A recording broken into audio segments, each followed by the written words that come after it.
Good morning, and thank you for joining us today. My name is Carlin Laraway, and I'm the Director of Assessment and Accountability for the State Department of Education. Joining me today are my colleagues from the department, Duncan Robb, our Chief Policy Advisor, and Allison Westfall, our Director of Communications.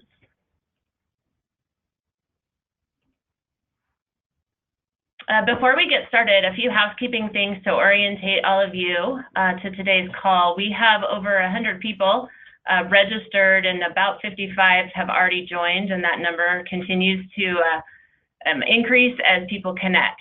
So in order to help us facilitate today's call, all of you as attendees are in listen-only mode. You are muted. But if you have questions throughout the presentation today, if you will type your questions into the questions box, and we will address questions as we go or at the end of the presentation. Any questions that we are unable to answer during the call today, we will review and provide answers in detail to all of the attendees, and anyone registered for the presentation that was unable to come today, and we will send and post those questions along with the recording of today's broadcast. If you would like to follow along with today's presentation, I have posted a copy of the slides on the handout section. You can find those and download that, take notes as you go, or have a printed copy for your records. I've also posted one of the documents that we will discuss in a few minutes when we review end-size considerations. Just a quick show of hands. Everyone is on the call, can hear fine, and is ready to get started before we dig into some of the information. So if you could just raise your hands and let me know that you are able to hear, we will get started with the details of today's presentation. Great. Okay.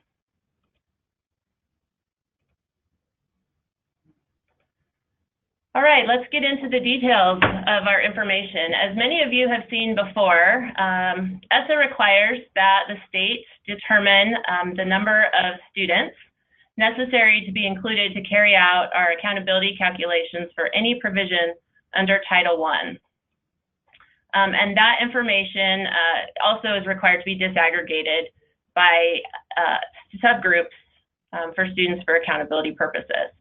In the plan submitted to the U.S. Department of Education in September, and based on stakeholder feedback, Idaho determined an N size of greater than or equal to 20 for the all students group, meaning any school that has 20 or more students in a tested grade level would be included. To address concerns that small populations of students in our very rural schools may be ignored with an N of 20 in our subgroups, we propose to use an N of greater than or equal to 10 for subgroups, including race, ethnicity, students with disabilities, English learners, and economically disadvantaged. And you can see on the slide here, the U.S. Department of Education has asked Idaho to decide on one N size that is the same for all students and for our subgroups, because the two different N sizes does not meet ESSA's requirements. So in order to get your feedback, we'll share some information with you about our N size options. First of all, the N size of 20 for all students and all subgroups is used to identify schools for comprehensive support and improvement. And as you'll see in a few minutes, there is very little change in the number of schools identified when we use an N size of 20 for all students. When we use an N size of 20, there's also less noise in a school identification calculation. Noise is the variability in students increasing or decreasing a population, comparing from one year to another. The higher the N size, the more reliability and stability you get over time. With an N size of 20 for all students and all subgroups, we ensure that our minority groups and small schools are identified, and this was originally proposed for our targeted support and improvement calculations. The number of schools eligible for comprehensive support, again, does not change significantly when we go from 10 to 20.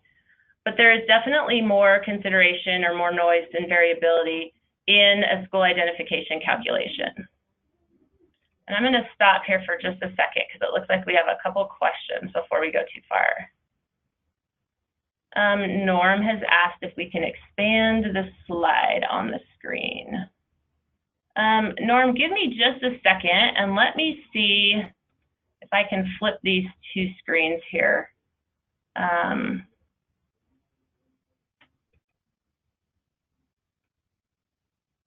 I can do this. Hang on a second. Let's go here.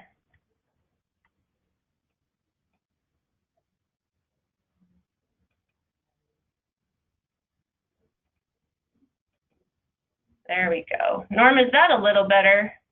I will flip this for you in just a second. You'll all get to see the right screen sharing here. Let's see. Now I just need to give you the right screen. There we go.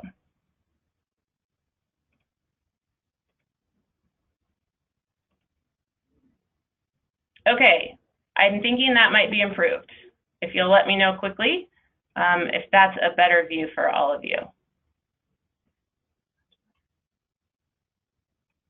Okay, thank you for the feedback. We'll continue.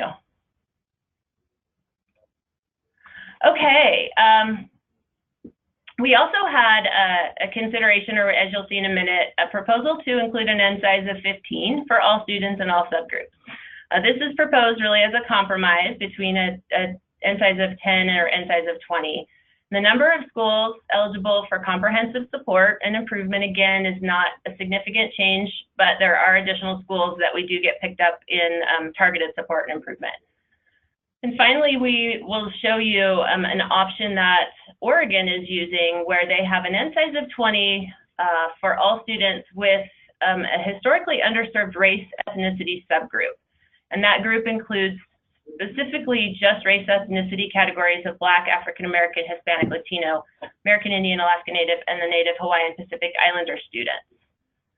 So now on the next slide, we'll show you some information about that. This document is taken, or this view rather, is taken from the document that I have posted. So you can see all of the data. I've just taken a very small subset snapshot of the information in the top left of the document that's posted as a handout. When the state identifies schools for comprehensive support and improvement, we look at the N size of the all students group. Again, the number of students in a school in the tested grade greater than or equal to the number that we've selected as our N size. And this chart provides the number of schools that would be included in the accountability calculations and is reflective only of Title I schools and not all schools. I've captured here in the presentation the identification of K-8 Title I schools. And there are separate counts for all high schools and alternative schools that you can see in the full worksheet that's posted. As you can see, the number of students that gets captured for the N size of 10 is not significantly more compared to the N of 20. When we start looking at the subgroups, however, that meet the various N sizes, we see the greatest challenges. So here's the all students comparison, and with an N of 20, we have 337 schools, and with an N of 10, we have 343. And I'll back up here one more time, and let's look at one other thing. Here's the economically disadvantaged students with disabilities English learner subgroups.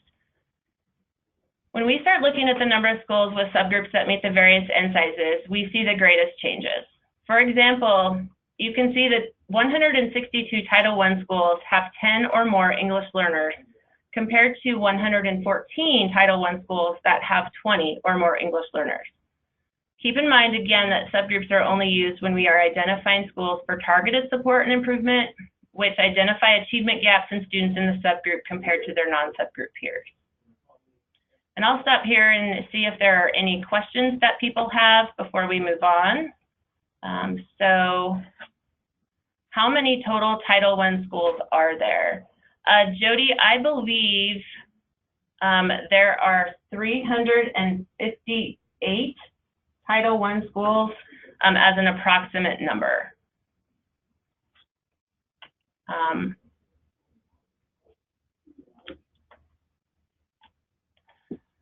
Okay, Jody, I hope that helps. We have over 700 total schools in the state, predominantly K-8 schools. As you can see in the chart that's posted, you'll see the counts of Title I high schools and Title I identified alternative high schools that are also captured. And again, the worksheet is just reflective of Title I schools in our calculations.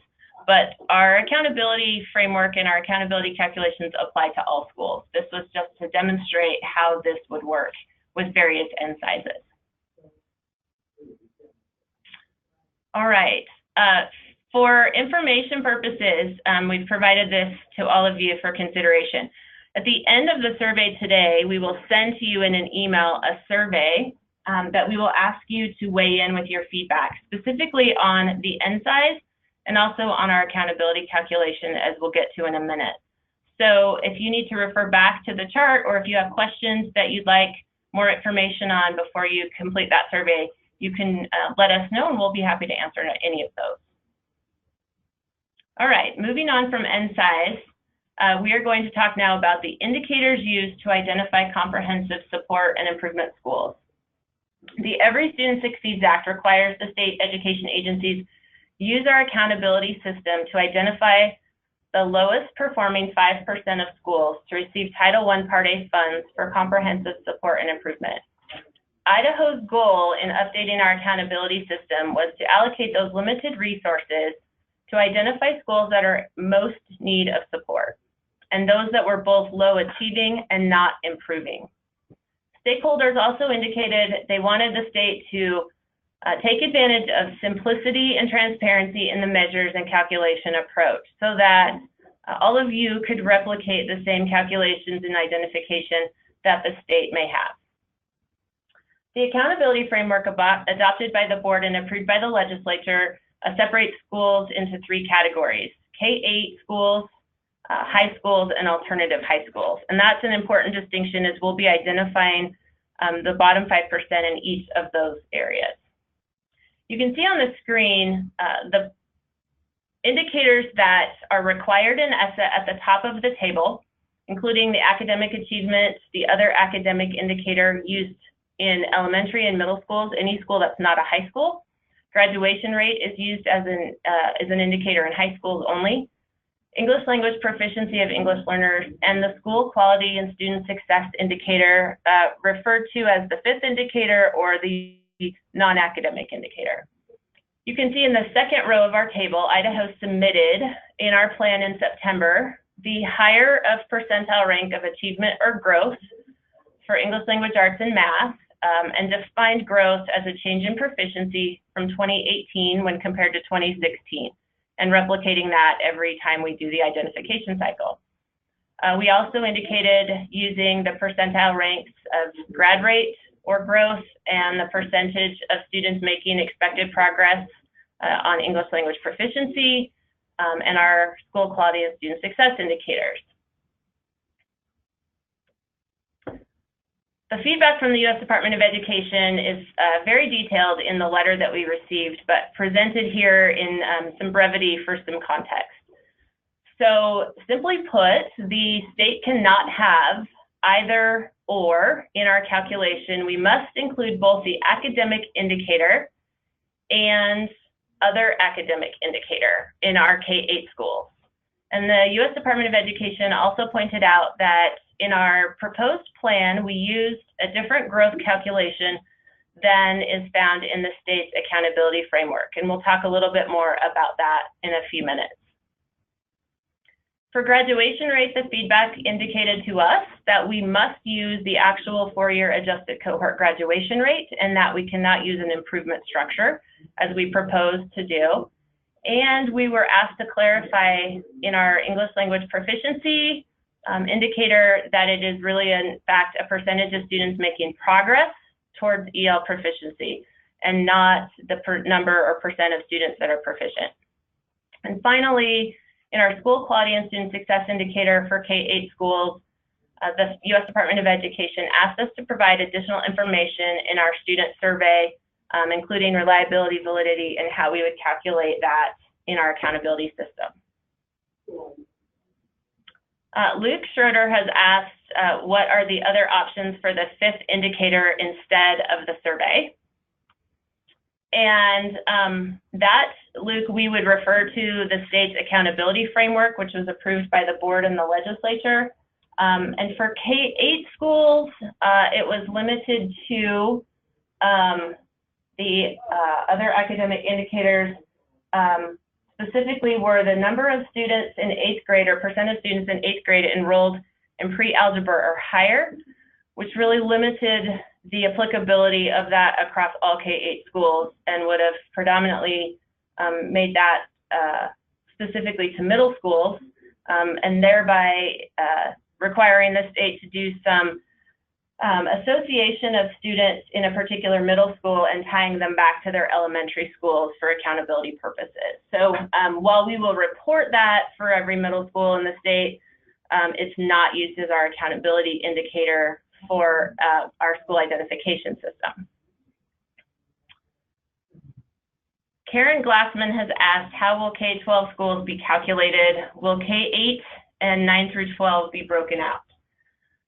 So Karen, the school will be calculated as a high school for accountability purposes and school identification, but all of the indicators across the K-12 spectrum will be reported on the report card.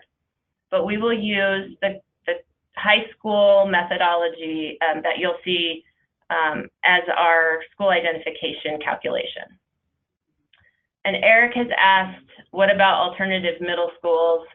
Are they the same as high schools? Unfortunately, alternative middle schools fall into a K-8 structure under the framework, but we've heard overwhelming feedback from many of you in the field that this could be revisited in the future. And this is something that the Accountability Oversight Committee can certainly take up, and we'll continue to take that feedback to them. Our plan can be amended once it's approved. It can be amended as necessary to facilitate the best interest of Idaho's students, and so that's certainly something that we can look into for the future. But for now, alternative middle schools are treated as a K-8 umbrella. Nancy Larson, I'm going to ask, let's see, the survey in K-8 schools, will younger students in kindergarten first complete a survey? No, it is applicable specifically to third graders and up is the desire of the board, and how they approach the student satisfaction and engagement survey. So it will be administered to students in third grade through 12th grade. Okay, seeing no more questions, let's talk about how we propose to address the feedback that we've received in our identification system. To address the requirements the U.S. Department of Education has outlined, we've incorporated the academic achievement and the school growth calculation for English language arts and math, updated graduation rate to simply be just the four-year adjusted cohort graduation rate as required, and we have clarified in our plan that English proficiency of English learners is in fact the percentage of English learner students making progress towards English language proficiency. And we will not differentiate between that and school growth. To specifically address the other academic indicator, we are using growth defined as we did in our original methodology, which is the change in school proficiency from 2018 compared to 2016. So I just want to remind everyone, when we proposed to identify the lowest performing 5% of schools, we were taking each indicator and ordering schools based on each individual indicator separately and converting that order into a percentile rank. And then the available percentile ranks are weighted according to the distribution of indicators for a particular school. So for instance, if a school does not have an English proficiency indicator because they don't meet the minimum N size requirement, whatever is selected, the weights distributed to the other indicators for a K-8 school would shift based on the number remaining. So a K-8 school without any English learners all of the other indicators would be weighted at 22.5%. Schools are then reordered finally based on a composite number of indicators applicable to the school, and then identifying the bottom 5%. And again, bottom 5% in each school category are identified as comprehensive support and improvement. Any non-title school that has a calculated score below that of the bottom 5% threshold is also identified for comprehensive support and improvement. And as one final reminder, high schools with a graduation rate less than 67% are automatically identified for comprehensive support and improvement. So now let's look at how option 1, when we redefined growth, or when we included growth rather, in the equal weights rather than taking the higher percentile calculation. We wanted to model the outcomes of the comprehensive support and identification formula. So we used historical data of achievement and growth, and this is capturing characteristics of the types of schools that would be identified, not schools that would actually be identified when the system is operational. The graph here shows the types of schools identified under the original approach. Again, we were focusing on that bottom left quadrant, looking for schools that were not achieving and not growing. Each dot represents a hypothetical K-8 school. Schools in orange would have been identified for comprehensive support and improvement using the percentile rank of the higher achievement or growth and throwing out the lower. On this graph, the x-axis is the average proficiency rate for English language arts and math in 2017 for the school, and the y-axis is the average percentage point change in ELA and math proficiency rates for the school from 15 compared to 17 for that same model. Now we'll look at the graph that compares the new methodology, which is both proficiency and school growth, equally weighted in a K-8 school, rather than the higher of the two based on their percentile rankings. You can see here we see some slight changes in the schools identified, and if you have these in your handout and you've printed them, you can lay them next to each other and you can pick out those orange circles. There's a few minor changes here and there. But we result in an 80% match with this approach. The issue that we want to call out is that in this method, just like in our original method, we were failing to identify schools that are at the lowest proficiency rate, the blue circles that are just near the horizontal 0 line on the left, right around the word average. And you can see if we were to indicate those schools as the lowest proficiency rates in the state, but because they had low proficiency rates, they were not falling fast enough at the rate as other schools who had higher proficiency rates when we did the two-year school comparison. And I'm going to stop here because we have a couple of questions. Jody has asked, I think you mentioned this, but can you clarify the weighting of each of the categories of indicators? Does the SE have latitude to weight these indicators differently, or are they all equal? Jody, that's a great question. The school quality and student success indicator is weighted at 10%, and the other indicators would be distributed equally. And if you have an English language proficiency calculation in your school identification because you meet the minimum N size, all of the other indicators then become 18%.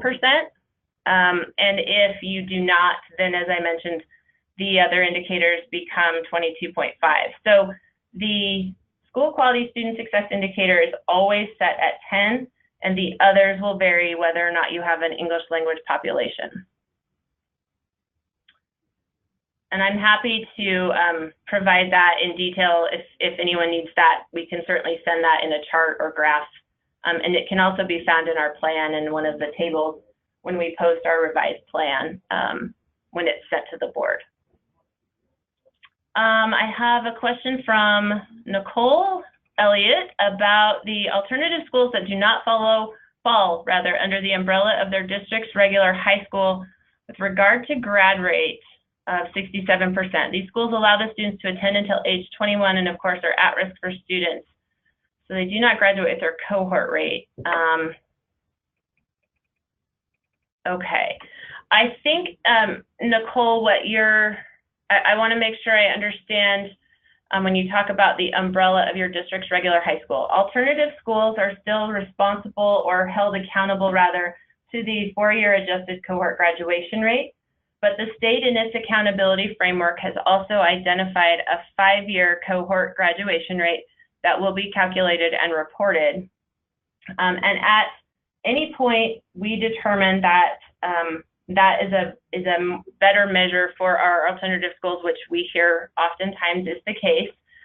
We can revisit the options, but at this point, the U.S. Department of Education has said that graduation rate is the 4-year adjusted cohort graduation rate. Okay, I think we can move on.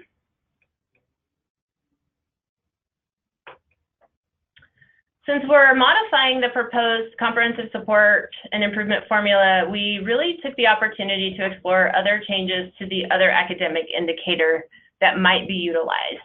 And keeping in mind, the original approach was to design maximum simplicity and transparency with the overall calculation. And that was the straightforward growth, looking from the school's overall proficiency in 1 year and looking back 2 years to see that percent change.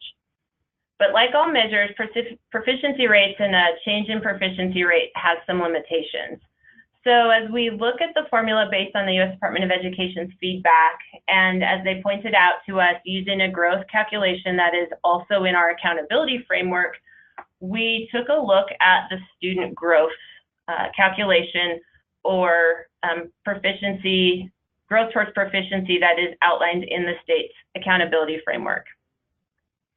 So the other academic indicator in our second option is to redefine growth to the percent of students making progress towards proficiency using a trajectory model, again, taken directly from that framework. And all other things would remain the same as we proposed in option 1. So a trajectory model, to orientate everyone a little bit, requires 3 things. What standard the students expected to reach, and we have interpreted Idaho's reference in our code to future proficiency, which really is using a level 3 cut score. The second question is, what growth assumption do we have? And there are really 2 growth assumption options: predicted future outcomes based on linear trajectories and assumptions of regression, or a desired future outcome, and determining if a student is making enough progress each year to reach the desired standard of proficiency. While it's not explicitly defined in the rule language, we interpret growth toward proficiency as a desired future outcome growth assumption. So the last question we have to answer is, what time period? And in most growth to standard implementations, time frame is 3 years, or by a final grade, whichever comes first. So for example, students were on track to be proficient in 3 years, or by grade 10, since that's the final test administration of the ISAT assessment. The desire for a fixed time frame is established so as not to provide an extensively long period of time so schools can pass the buck, which is why 3 years is often the magic target. But it should be noted here, this isn't defined in the rule. So the Accountability Oversight Committee is recommending to the board that we report on the report card both the 3-year trajectory and a growth to proficiency by grade 10. But for the purposes of our accountability system for identification of schools, we are only using the 3-year trajectory model. On the next slide, we'll provide an example of how that calculation works.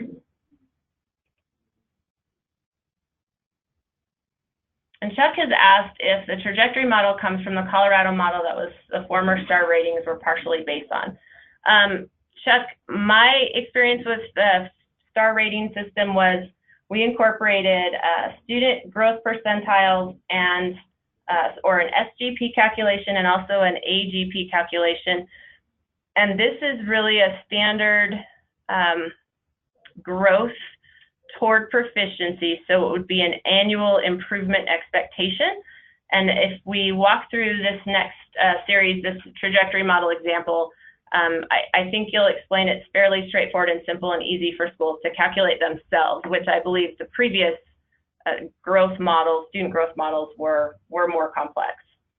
So for instance, if Sally is a sixth grader in 2018 in one of your schools, her ISAT ELA score last year in 2017 when she was a fifth grader was 2,447 points.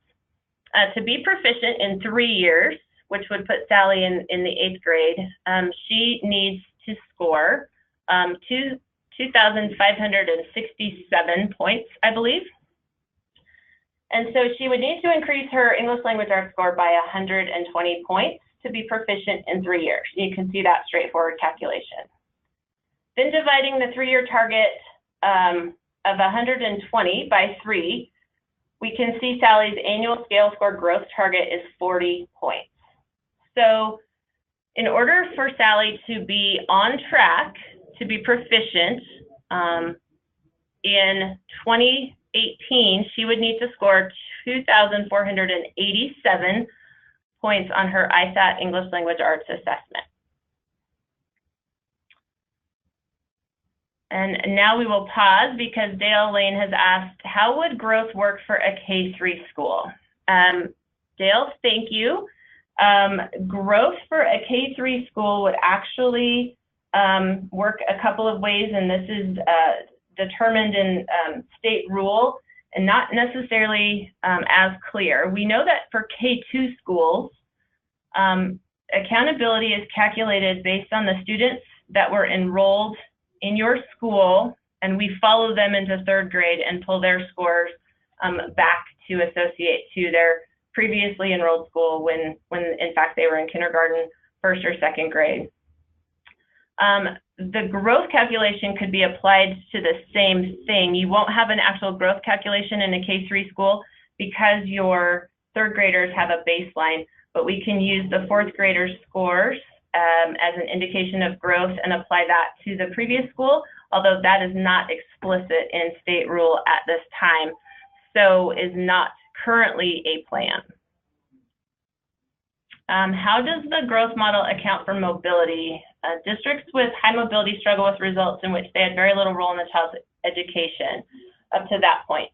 So Brian, there's 2 things to think about here.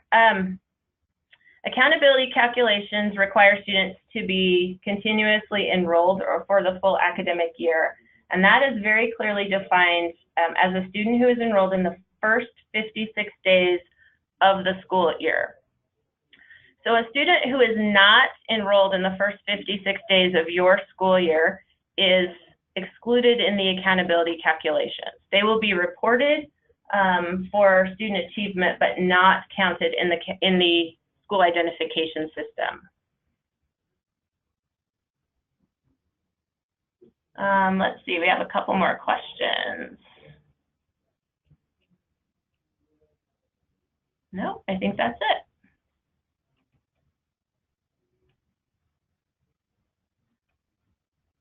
So how does the growth model apply to students who are proficient or advanced?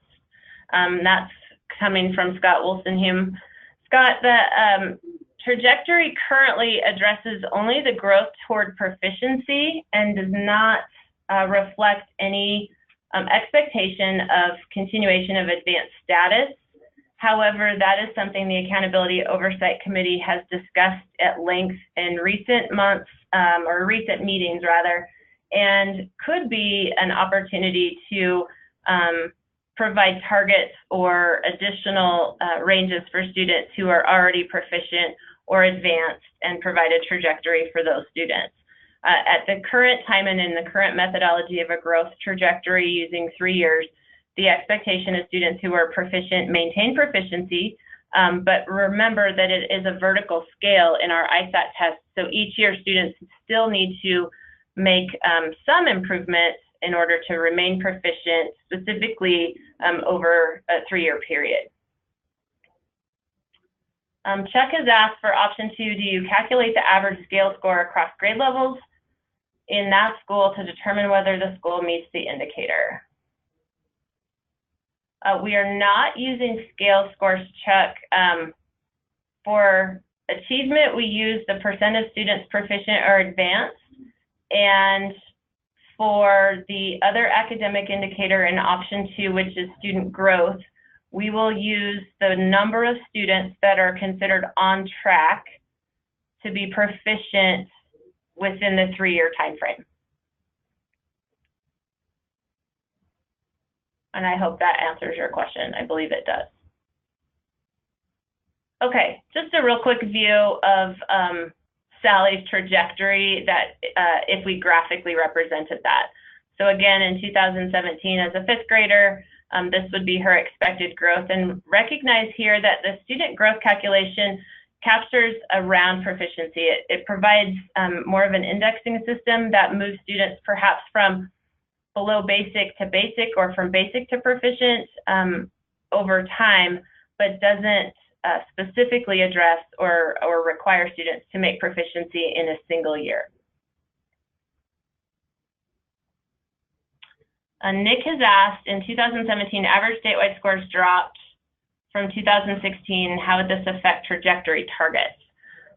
For student trajectory, Nick, this is an interesting model. And as you'll see in a minute, the distribution of schools in our next graph, as we look through how that plays out in our identification system, changes a little bit more, but is actually perhaps a representation of individual student performance rather than when you're looking at school improvement from one cohort of students comparing to a completely different cohort of students in some cases. Particularly, we heard this from our middle schools and some of our smaller schools that are limited to perhaps 2 or even 3 grade levels for student testing, which is a lot of our elementaries. Brian has said, historically, we see drops in proficiency rates at certain grade levels, 5th to 6th, that transition to middle school, yes. Math is an example of this, and this is often due to standard shifts, and how is this accounted for? Brian, I think this is something that plays out well in the data that we've looked at in our team, and I would tend to agree that that shift from elementary to middle school and middle school to high school is where we see some of those shifts. And we're investigating options between our assessment team and our academics department and our content folks at looking at some of the shifts in instructional alignment of the standards between those grade levels, particularly those transitional periods. And so the growth calculation doesn't necessarily account for those shifts because, again, it's a vertical alignment or vertical scale score for our Smarter Balanced Developed assessment. And I encourage people to know that scale so that anticipated expectation for proficiency increases, annually. So we look at that, but we're investigating and digging into the data a little bit more, specifically at the claim level of the assessment results, to better understand how we might help, particularly our math educators, look at instructional strategies for particular areas where we see the biggest drop in those transition grades. Okay, let's keep going in essence to keep on time here. So again, the original methodology, just to refresh your memory, this was identifying the schools using just the higher or lower of proficiency or growth. And now this is the change that would identify schools using the proficiency calculation proposed in option 2, the growth proficiency calculation in option 2, which is student growth. So I just want to pause for a second and let you all look at that. And notice that we've picked up some of those other outlying schools that we had mentioned, particularly those out here on the very far end of proficiency. These are then schools who have the students not necessarily making an adequate or an annual increase of scale score that would move them to proficiency in 3 years.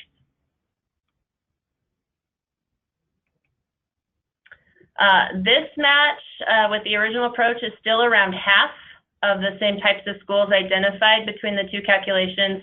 And in this case, the growth measure really becomes more important, is a distinguishing factor for allocating comprehensive support and improvement resources among the schools in this 20 to 30% proficiency range, which in some cases is high, but we have students in these blue circles rather, that are making enough gain that these students will be moving to proficiency over 3 years, whereas these students in the orange circles are not in those particular schools.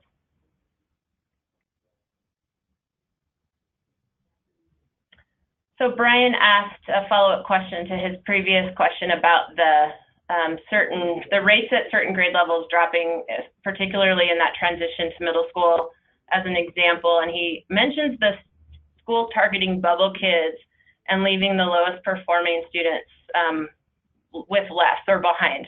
And what we liked about the growth calculation for a student trajectory model is that, in fact, it's easy to perhaps target those kids on the bubble, but the student growth trajectory model requires that you're looking at all students and moving them at their own pace for that 3-year trajectory. So students that are your lowest performers still have an expected improvement that may not move them out of perhaps the below basic category in a single year, but making improvement of that significance in the given year, even remaining in the same achievement level, is reflected in the student's percentage of those on track to be proficient in 3 years.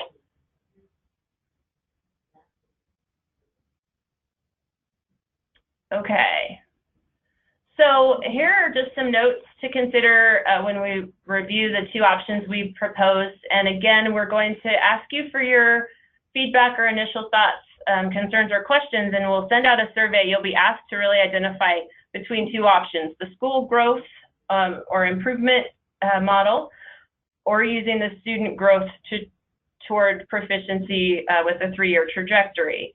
But a couple of things to think about as you get feedback from your folks in your schools, or as you consider what that might look like in your own school.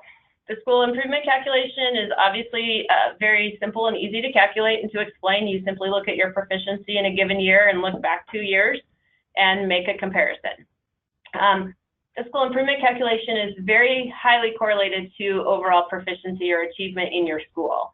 And one of the things that's not on the slide but that we heard is that it is looking at 2 different cohorts. So whether that's a positive or negative, it can be 2 different cohorts of students. In the student growth calculation, schools get credit for making gains with students who start very far behind, even if they don't meet proficiency. And schools with historically high achievement must still make appropriate scale score gains so that students stay proficient or advanced. So in this situation, nobody is off the hook. And we do avoid in the student growth calculation the argument that we're comparing 2 different cohorts of students. We heard apples and oranges, or group A and group B of kids that are not the same in a particular school. We also avoid the issue we saw with our original methodology where historically low performing schools are not identified because they don't have as much room to fall or regress in their overall proficiency. A school that starts out at 4% proficient in English language arts only has 4 percentage points to drop versus a school that starts at 50% proficient can drop significantly faster in a school improvement calculation when comparing 2 years. And finally, the student growth trajectory model is in the accountability framework. And so we would be matching up what's already in the state accountability system and in the framework to our school identification methodology. So those are some things to consider. Scott is just asking us to clarify the entire purpose of the accountability framework is to identify a certain percentage of lowest performing schools, or is it to provide a comprehensive report card for all schools like the five-star system was intended to do? Scott, thank you for asking that question. This methodology is strictly to identify schools for comprehensive support improvement, for additional funds to improve student outcomes. For schools and for reporting purposes, we are not providing a summative score. Schools will not be given an A, B, C, or 5 or 6 stars, or 3 stars, or 4 popcorn bags or smiley faces. They will simply have all of the indicators that the state has identified in its framework reported on the report card, with information that allows folks to find information about a school that's meaningful to them without calculations to identify a top or bottom school, other than to identify those schools necessary for Title I funding.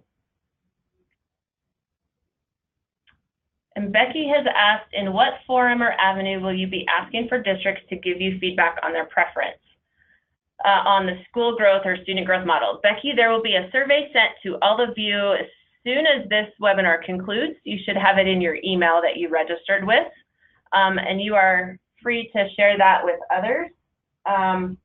So please let us know, and that feedback will be captured in the webinar system and sent to us, so we'll be able to analyze that. And we encourage you to provide that as soon as you can, but I'll get to some timelines and dates in just a minute. Okay, finally, we wanted to talk about the student survey briefly. We have heard, this has been an ongoing conversation since early last fall, I think. So there are 2 student surveys being considered by the State Board of Education, and they have asked for feedback from stakeholders and have heard from many, but this is a final opportunity to submit your concerns or feedback in the selection of the survey for use this year. So I've highlighted a few things here. The Panorama Education Survey will report on student perceptions of school safety, climate, and culture. We call those domains, and those were themes that stakeholders identified as things they wanted to identify for schools that were important. And so those are how the Panorama Education Survey would report on.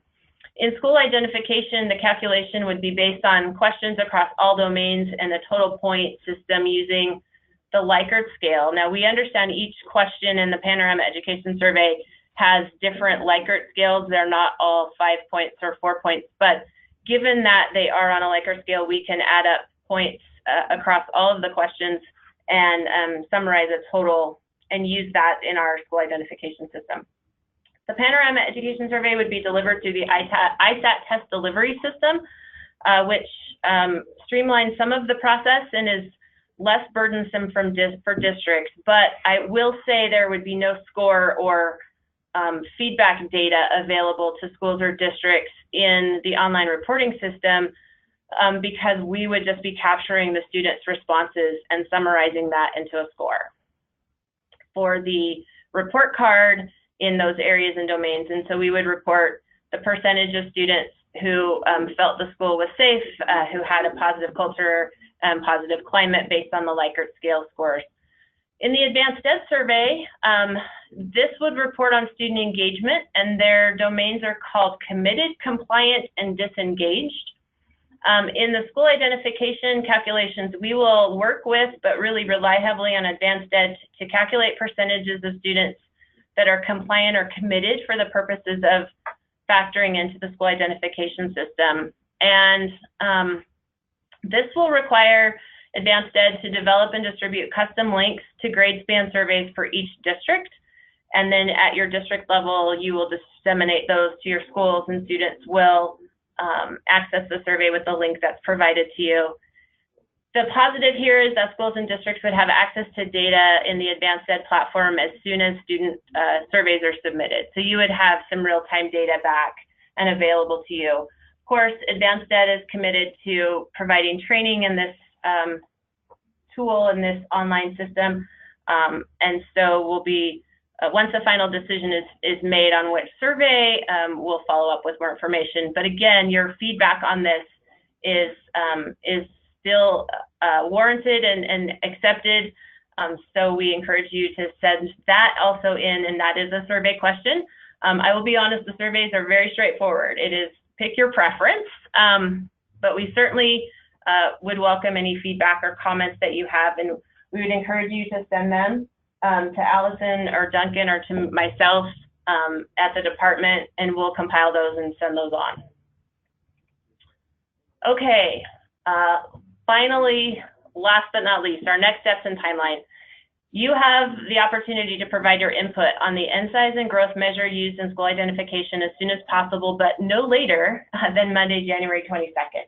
And we realize this is a very short time, but we are working under some deadlines with the board office and board staff to complete the packet of information and a revision of our ESSA plan, a red line version, if you will, to submit to the board for their consideration and final approval in their February meeting. So again, there's a survey coming after today's webinar, which is very straightforward. 3 questions: which one do you prefer in N-size, which do you prefer in the school growth or student growth, and which survey? Additional comments and feedback can certainly be emailed to us. Once we have all the feedback by the end of day on Monday, the 22nd, our team will be working and incorporating that feedback in, and we'll send a revised plan to the state board. The state board, again, will meet February 14th and 15th to review the revised plan and approve, and we will send back to the U.S. Department of Education on February 16th.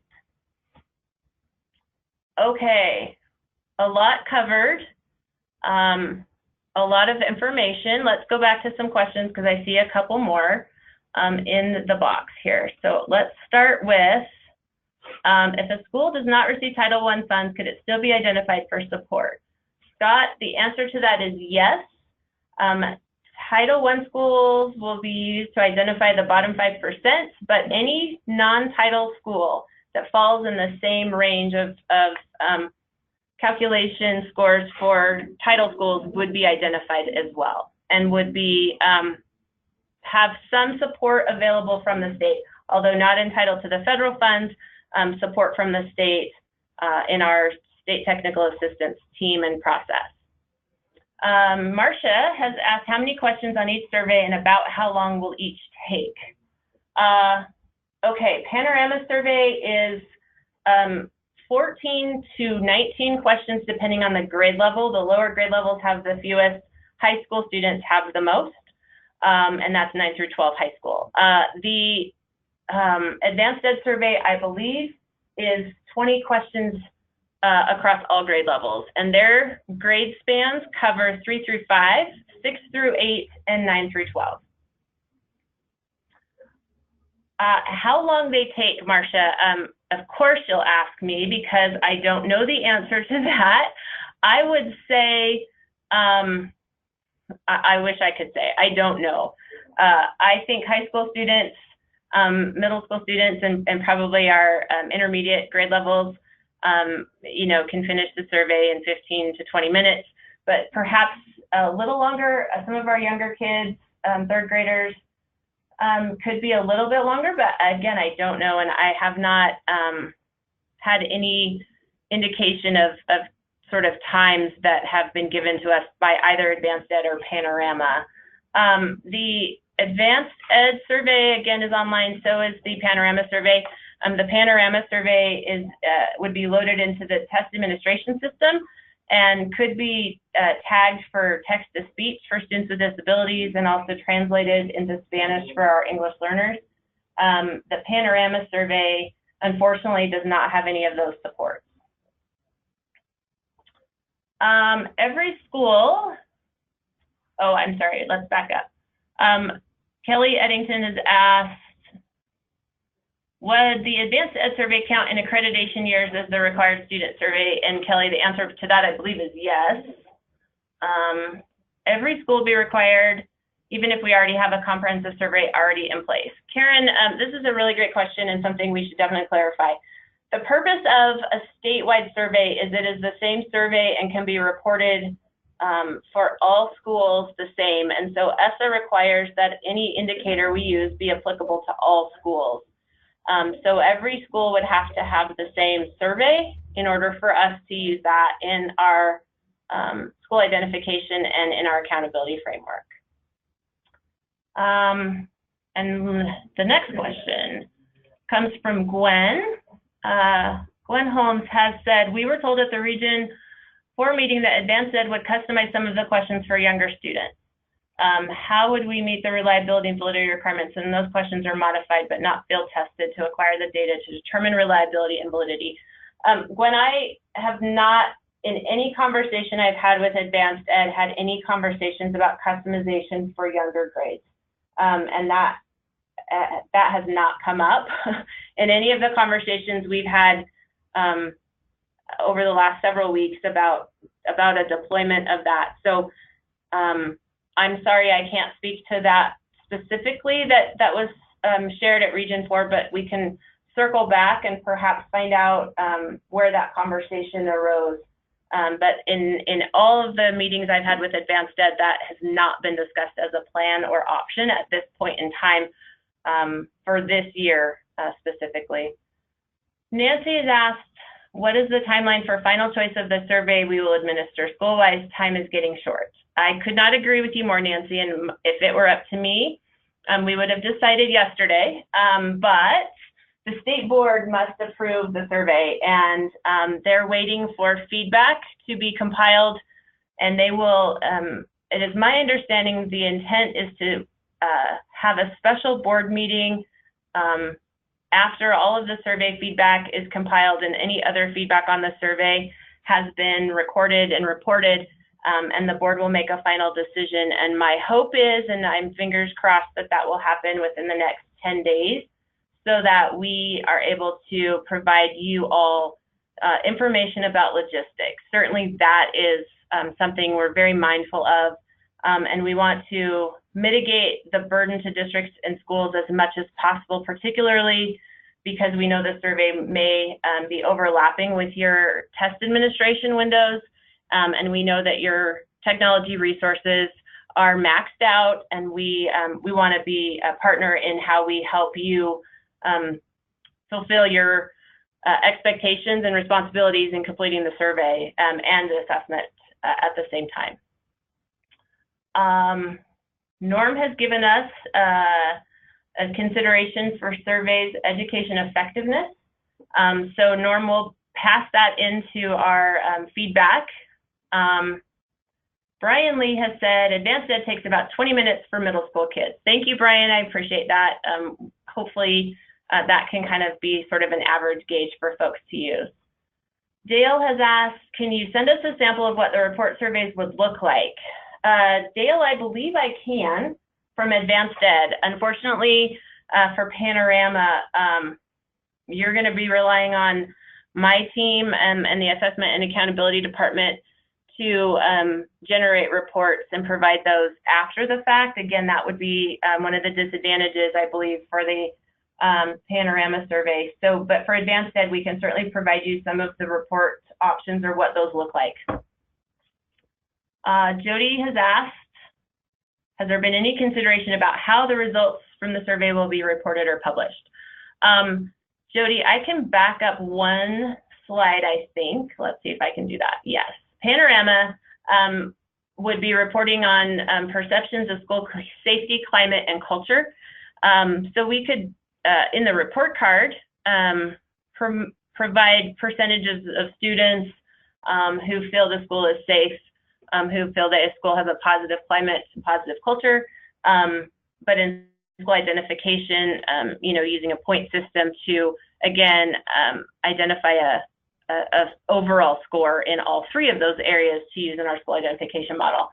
The advanced ed survey, we're frankly, I'll be honest, digging into quite a bit and looking at how they report data, which is very different than the themes that you all looked at for school identification, or for schools rather, where your Panorama survey is looking at school safety, climate, and culture.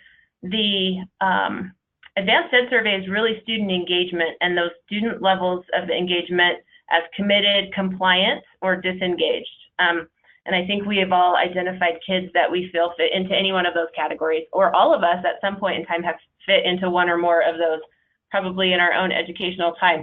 So this would be a little bit more, we think a little bit more difficult perhaps in the initial calculation, but North Dakota is using the advanced ed survey in their school identification and in their accountability system. And we would probably follow their lead. We like how they've approached it, looking at the students that are committed and compliant as a percentage of students in a school and reporting that specifically. But at your local school level, you would be able to identify all three of those categories.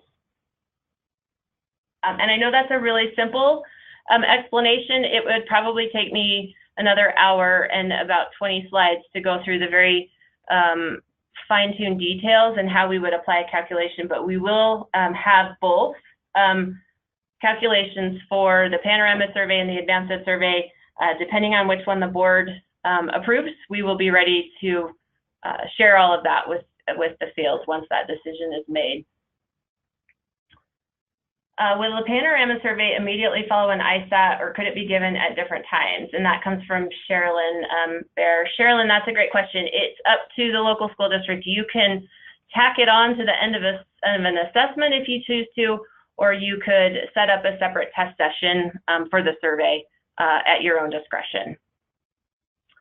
Lucas said, if you've covered this already, where can one go to review the survey questions? And Luke, Allison and I will get that back out to you. And if anyone else would like that, we'll make sure we circle back with you folks so that you have them again. Jody's asked, will there be the same participation requirements of 95% for surveys completed? Yes, Jody, that's ultimately the goal.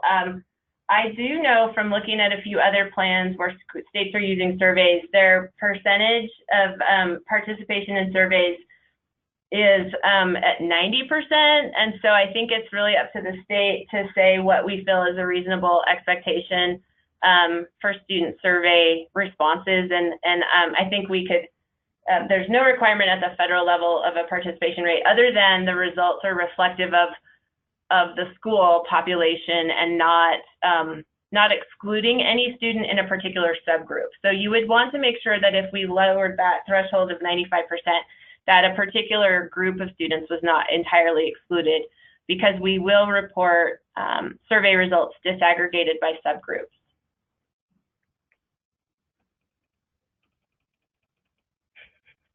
Jody's offered to buy everyone lunch. Thank you, Jody. I'm assuming that's so we can talk about the school calculations. And that was probably meant for a private message, but Jody, thanks. Everyone's on for lunch. Gwen Smyer has said the youth risk behavior surveys that we take focus on school safety and climate. Perhaps the advanced ed survey would provide different results. Yes, I think the advanced ed survey is really about student engagement, and it comes from a student's perception of their engagement. It's a reflection of students' perceptions of themselves, in fact. And I had my son, who's a senior this year, take the survey, and am not surprised at all that he's really in a compliant phase, and I just attribute that to senioritis. However, okay, let's keep going. Advanced Ed survey, the same one that we used in the past for accreditation purposes, or a different survey? If it is different, why? Nick, I am going to defer to anyone else, that I am not familiar with exactly what survey is used for accreditation. I have not seen the Advanced Ed survey used in accreditation. So let me circle back on that, Nick, and we'll provide an answer in follow-up to this survey, or to this webinar when we conclude. Okay. It looks like there are no more questions unless anyone has anything last minute that they'd like to ask. And if you do, please send those in now. We're ready. Can you send out a copy of the Advanced Ed survey we are proposing to use? Nick, we will make sure that those are available. The both the Advanced Ed and Panorama survey is available, so that when you receive your survey questions later today to pick one, you have are well informed. Okay. Sherilyn, we will definitely send. I think we'll just make sure that everyone has that available. So you will all get those, both the Panorama and Advanced Ed surveys. Okay, back to our timeline. You are officially now, all of you, on the clock to provide your feedback to us by the end of business on Monday, January 22nd. So I am not suggesting that any of you work this weekend.